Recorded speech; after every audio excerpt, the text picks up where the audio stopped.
Hi, I'm Sharon from Positive.Health, and I'm a firm believer that exercise can increase your energy levels. Do you agree? Add a Y in the comments below. In a similar poll in our Facebook group, Nutrition and Lifestyle for MS, the most common thought that exercise can increase energy, but it does seem to be dependent on the type of exercise. For me personally, I found that my energy does increase, but maybe it's the next day or an accumulation of doing it a few days, and maybe by the end of the week, when I have a rest day, I'll be like, oh, I can do a bit more. What do you find? It'll be interesting to add your comments and let's find out. First of all, a bit of background on me. I was diagnosed with multiple sclerosis in 2007. And I was started using nutrition and lifestyle habits quite soon after, but it was a bit random. I'd read something here and I read something there and try and apply it, and it did help. And a few years ago, I was given the opportunity to study full-time for a nutritional science degree, which I did, and I firmly believe I couldn't have done it without the nutrition and lifestyle habits I already included.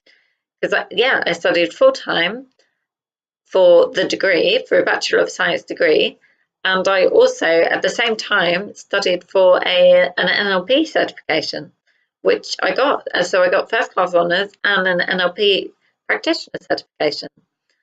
So I really couldn't have done that without nutrition and lifestyle strategies. And I graduated last year, and since then, life and MS just like chips away at your energy, and I didn't notice that I was losing my capacity for energy for exercise. And it wasn't until I moved a couple of weeks ago that it really highlighted how poor my physical stamina had become. Hence, I've started this journey to better energy. And I'd love to have you on board. So be sure to subscribe so you get all of the videos. The last video was on sleep and how better sleep can improve your energy. And one of the strategies that came up, one of the 8 strategies that came up, was activity or daytime activity. So exercises, moving during the day. And exercise can help you sleep. It's also been shown to help increase your microbiome diversity, and it has benefits that exercise can actually increase the number of mitochondria. And mitochondria are these tiny little energy plants that are in every single cell, and they're most numerous in brain cells. And it's been shown that physical exercise can actually increase the mitochondria in your brain. And back to MS and the research on that, a few years ago, there was a Cochrane review published. And if you haven't heard of a Cochrane review, they are basically the gold standard of systematic research reviews.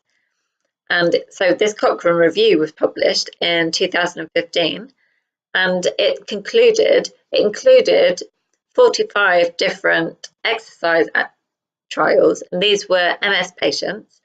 And it included all different exercises, and it found that overall exercise was linked to reduced MS fatigue, which is fantastic news.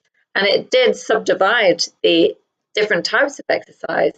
So it found that the best type of exercise for reducing MS fatigue was a mixed endurance and resistance training or strength training. And then the next most beneficial was what it classed as other types of exercise. And this included things like yoga and Tai Chi. And then the next best category was endurance category. So, but basically the overall theme was any exercise can improve your energy levels. So whatever you can do, just do it. And in the vast majority of these trials, they were exercising 3 times a week. So that's doable, right? It's not like we're suggesting you need to do half an hour, 6 days a week. This is just 3 times a week. as I said, that review was published in 2015, and since then there have been other MS and exercise research done. There was another trial that looked at yoga and walking, and it was found again to reduce MS fatigue. There was another trial on different types of Pilates, and both types of Pilates, these were mat Pilates and reformer, the ones where you use machines, but both reduced MS fatigue. Since my move, I've moved into a temporary place and I don't have a desk, which has made me go out and do more exercise. And I've really noticed that my stamina and my fitness is starting to improve, which is fantastic. So taking on board what the Cochrane review said, I go to the gym twice a week to do strength training and a bit of high intensity interval training, because that has been shown as well to increase your stamina and endurance and your strength. And it can be quite difficult if you've got reduced mobility to find something that you can do quickly. And what I've started doing is going on the rower. And that's something that I'm sitting down and I can go for it. I'm not going to fall. And so that's what I've been using to do my high intensity. So I sprint on the rower for 60 seconds and I do that 5 times. But if you've got another high intensity exercise that you could do, then add it in the comments. It would be really great to share and hear what other people are doing. And I've started walking at least 3 times a week, because for the sleep, one of the important things was getting daylight in the morning. So taking a walk in the morning, you're killing 2 birds with 1 stone. You're getting daylight and you're exercising. When you start any journey, you need to have a destination in mind. So my goal is to be able to walk along the seafront, because I'm going to be moving to the coast. So that's a very clear goal for me. What's your goal? Add it in the comments below and we can be each other's accountability partners. Watch out for the next video where I'll be sharing my progress. Be sure to subscribe.